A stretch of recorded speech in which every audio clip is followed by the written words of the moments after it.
Today I'm going to show you a psychological thriller film called Gone Girl. Spoilers ahead. Watch out and take care. Nick and Amy Dunn were the happiest couple they knew until they weren't. In the middle of their rocky marriage, the rich and beautiful Amy goes missing and all the evidence points to her seemingly unbothered husband, Nick. With his wife lying against him, Nick slowly strokes her hair. He thinks about cracking her skull, unspooling her brains to get answers. On the day of his 5th anniversary, Nick visits the bar, which he co-owns with his twin sister Margot. He asks for a glass of bourbon, then with a sour mood, tells her what day it is. Margot was never a big fan of Amy, so like Nick, she isn't enthusiastic about the anniversary, either. Sometime in the past, Amy was writing about how happy she was on her diary. She met the witty and charming Nick at a party in New York. Nick tried to convince her that he's not just fooling around with her. Amy doesn't believe him, saying that his chin makes him look villainous. In response, Nick covers his chin before promising that he really is serious with her. While they're walking past a bakery, the two of them get covered in sugar and Nick tells her that she can't go through a sugar storm unkissed. He wipes some of the sugar off her lips, then kissed her softly. Back to the present, Margot asks Nick if Amy will do another one of their anniversary treasure hunts. Since the riddles tend to be about her, she gets mad at Nick when he doesn't know the answer.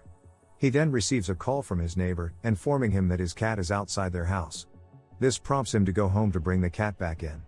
Once he's home, Nick calls for Amy only to receive no response. While looking for her, he finds their living room table flipped over with the glass completely shattered.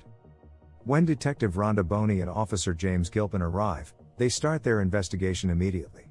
Though everything looks normal at first, Rhonda sees a small splatter of blood in the kitchen. She marks it and James gives Nick a suspicious look.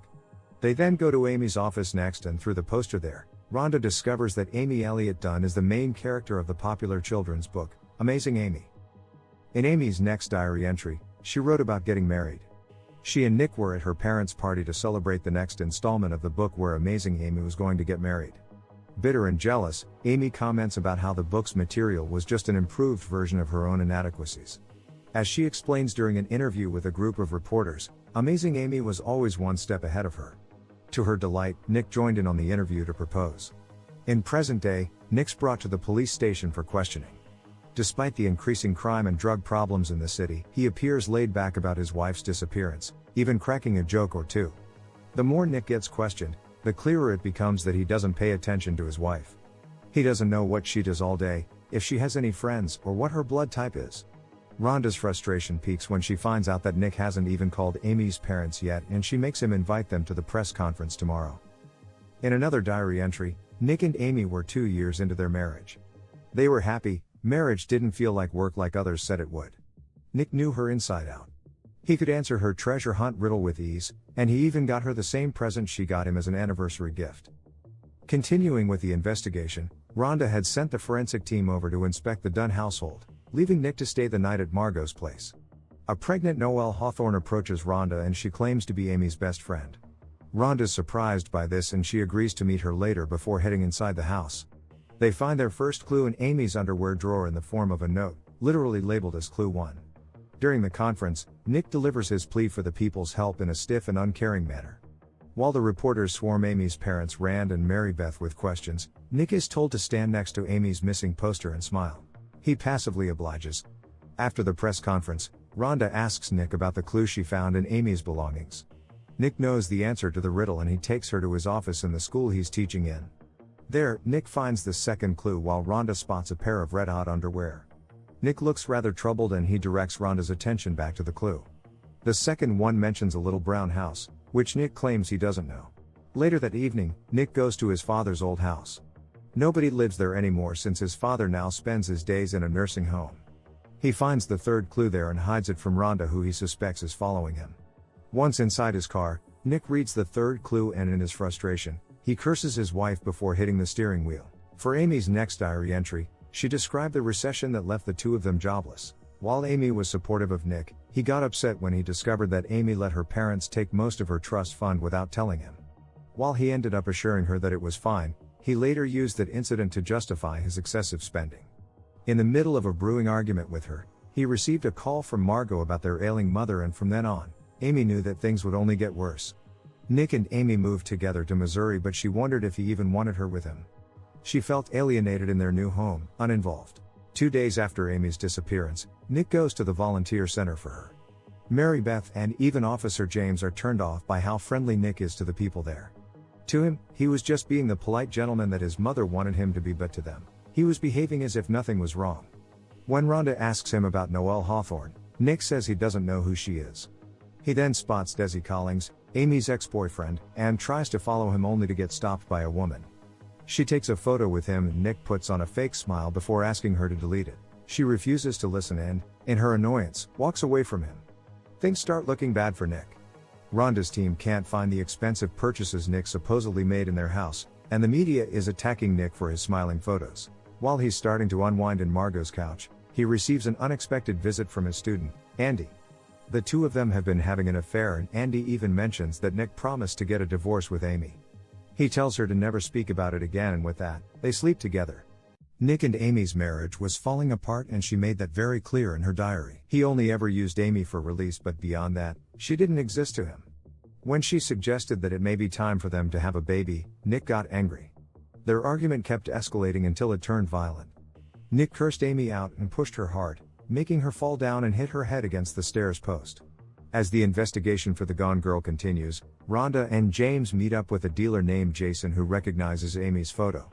Apparently, she showed up there on Valentine's Day, desperately needing a small gun that she could keep close. He wasn't lying, either. Amy has a Valentine's Day entry on her diary where she wrote about needing a gun.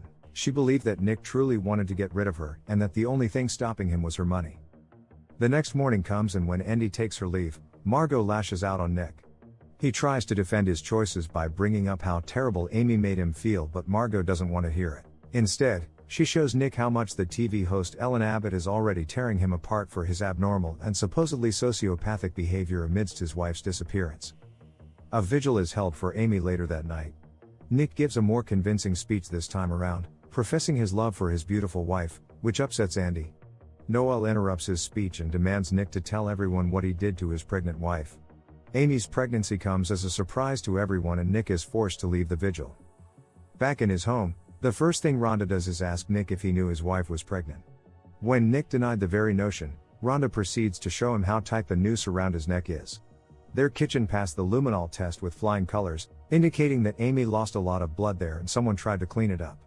She shows him a record of his finances that states he's over $100,000 in credit card debt. Nick claims he never bought any of those. Then comes Amy's life insurance, and Nick says he bumped it up because she told him to. Finally, Rhonda receives a call, confirming that Amy is 6 weeks pregnant. Nick wails, and refuses to talk to her again without a lawyer. When Margot confronts Nick, he tells her that he wanted kids but Amy didn't. Amy discarded the result of his fertility test, so he kept it in a box along with all the other things that he resents her for. Finally, Nick tells Margot that maybe he does hate Amy. After Margot walked out on him, Nick spends his time trying to crack the third clue. Meanwhile, Rhonda and James are back in the house of Nick's father as she tries to figure out what Nick was doing there that night.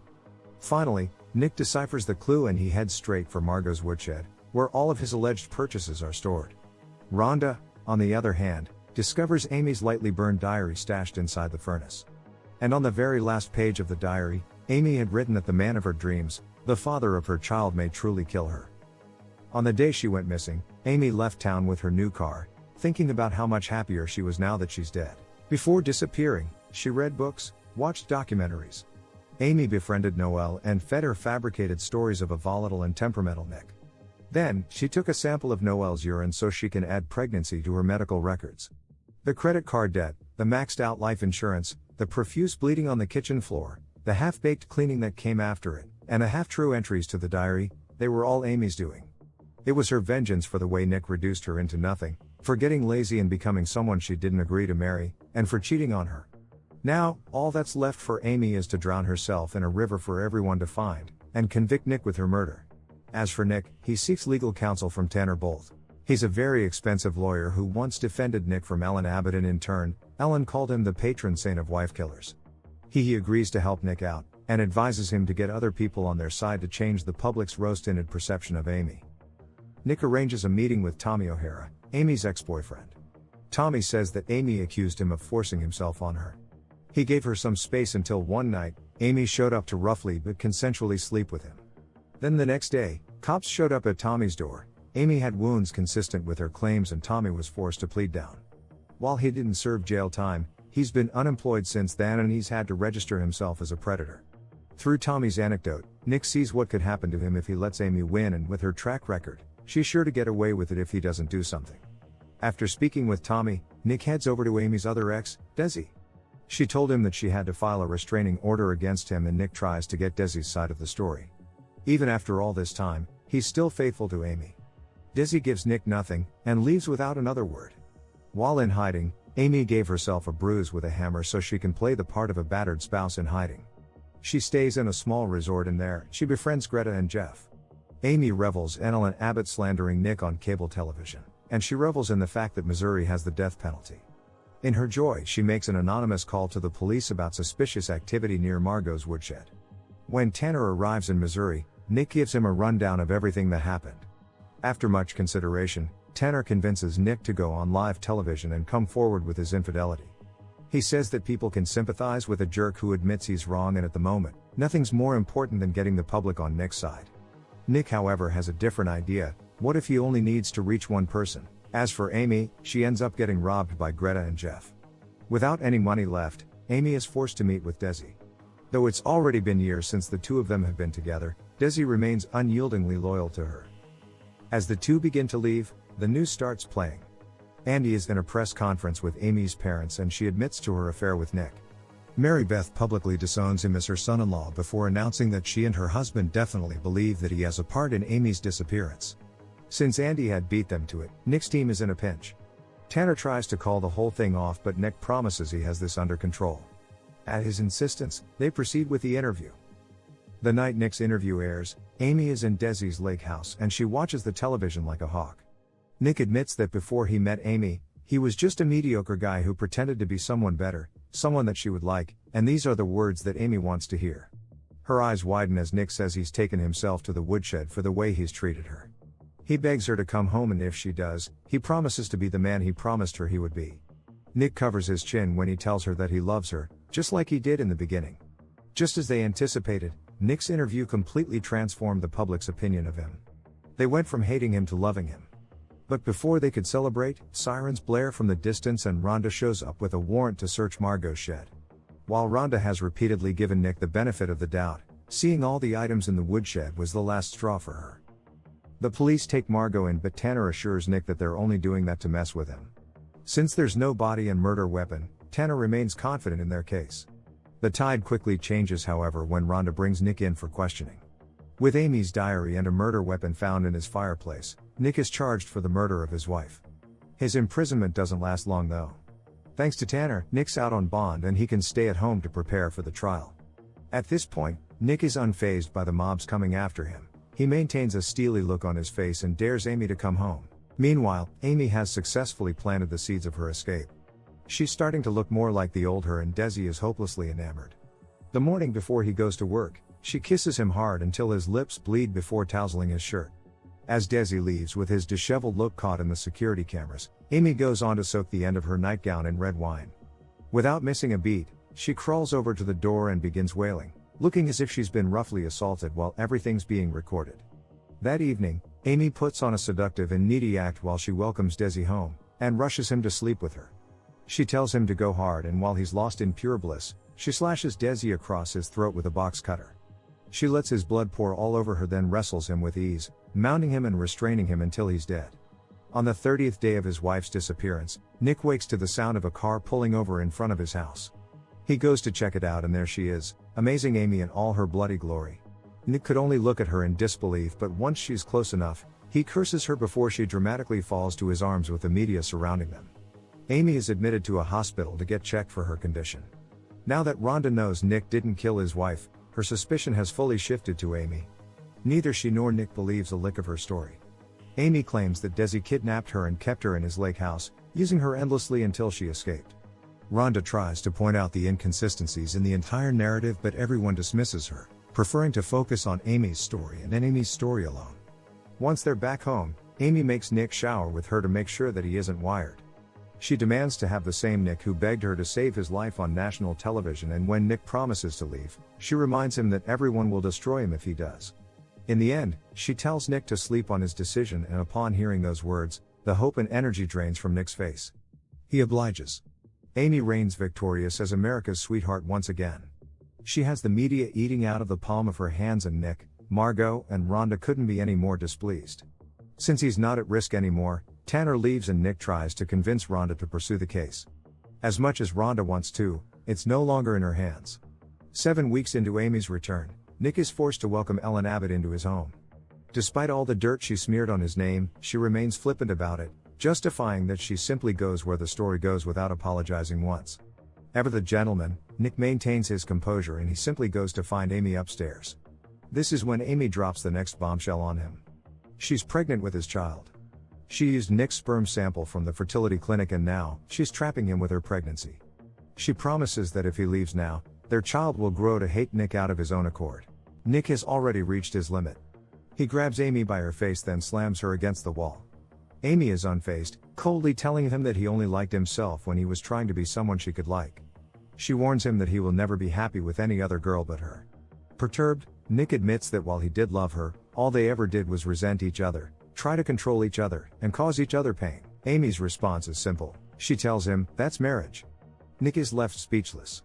The two of them head down the stairs to attend the interview with Ellen. Nick maintains his smile, even when he reveals that the two of them are going to be parents. But the smile quickly fades when Ellen goes to hug and congratulate his wife. When Nick tells Margot that he's going to stay with Amy for his child, she is completely heartbroken. He tries to reason that he's doing this for his baby, but Margot accuses him of wanting to stay with Amy. She is devastated and Nick is devoid of any hope. With Amy lying against him, and he's left to wonder, what is she thinking? What have they done to each other? What will they do? Subscribe to watch more videos like this. Turn on notifications. And leave a like, it really helps the channel out. Thank you for watching.